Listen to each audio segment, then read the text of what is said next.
heat map. Hello and welcome to the Carrier Update brought to you by PowerFleet. I'm here with the one and only Donnie Gilbert. Donnie, you've been dropping gems all morning. What do you have for us? Is this a quick recap? Yep, quick recap here. So outbound tender rejection rates here, they were trending down, and here they kind of flattened out over the weekend here, and they kind of moved back up just a little bit. Yeah. But the big thing to see about this is that downward trend has kind of stopped.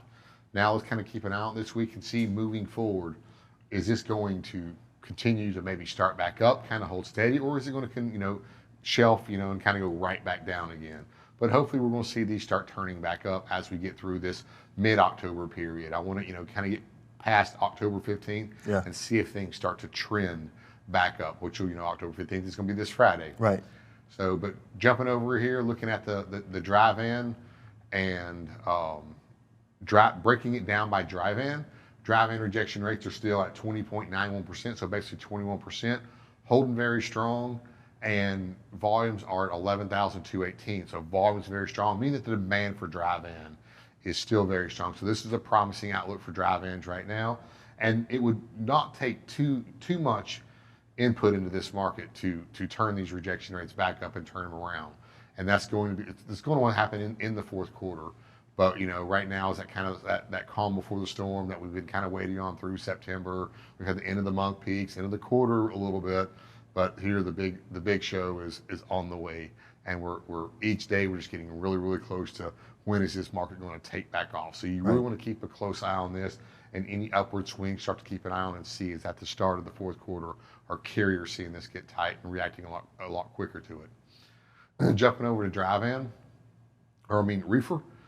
We see reefer rejection rate 38.18%, a lot higher than dry van, but this is a niche market. Yeah. Volumes are a little bit lower here at 2213.55, but still you can see right here volumes picked up here at the beginning of October, and rejection rates actually went down. They were kind of calming down after the end of the month, but they started to pick back up just a little bit again, kind of stopped that downward swing, and then volumes are up, meaning demand for reefer is up. And so they're going to recover, and they're kind of already in their fourth quarter peak.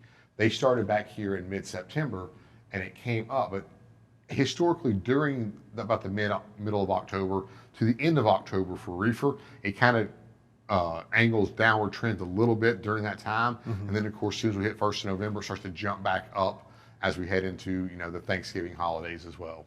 Gotcha. Now, I want to jump all the way forward and skip a few of these maps and go to my first heat map, and see if we can bring up some rejection rates, because we've been talking about reefer all day today. Right. Now, if you take your maps and when you're on a chart in Sonar, sorry, not a map, a chart, and you type in rotri.atl, we all use the reefer tender rejection rates and the market. You type in rotri.atl and you see a little drop down, and it has rotri.atl and then maybe CHI. It's got 2 airport codes. Well, those are our lane rejection rates, Anthony. So we actually got market rejection rates, and you can break this info down by lane to lane for not all lanes, just for some lanes of the major lanes out of certain areas. And what I have done is I've gone and I've built a heat map with all the reefer lane rejection rates. And that is going to be on your left. And on my right-hand side here, I've gone ahead and put the market rejection rates up. So this is a good heat map to have built. So now you can actually go to this map right here that I have already built, and you can see here, you can look at the Des Moines.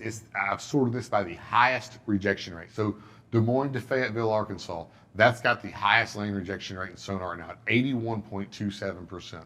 Wow. But you can go through these and find some different lanes that are very interesting. Little Rock, Arkansas to Atlanta, Georgia, 70% tender rejection rates for a reefer. Kansas City to Fayetteville, 65%. Drop on down here, let's find some more. Kansas City to Atlanta, 62.17% tender rejection rates, which means, with these rejection rates being this high, that, the spot rates are far higher than what the contracted rates are. So this might be something that you want to target. If you're an Atlanta carrier, reefer, maybe get into the Missouri market. You got Joplin to Atlanta, 61.92%. Fayetteville, which is right there below Missouri as well.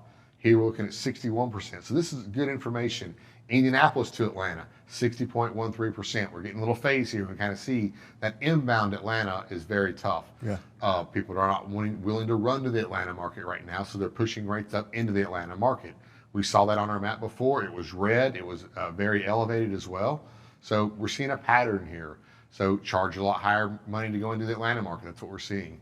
But you can compare these, and you can also kind of view over here on your markets to see that, the 65%, is it above the market average for Kansas City, or is it below? And kind of pick those lanes and see how they match up with the markets as well. So I've got my lanes built over here in a heat map, and then I've got my actual markets over here on the right. So I can kind of compare and see what's going on, what lanes are better out of these markets, and do I want to run them or not? But it's just some good extra work in Sonar that you can kind of get through and learn a little bit more and see what's going on. Amazing, Donnie. I love all the different use cases within Sonar. We'll be sure to check it with you one more time before we're all done today.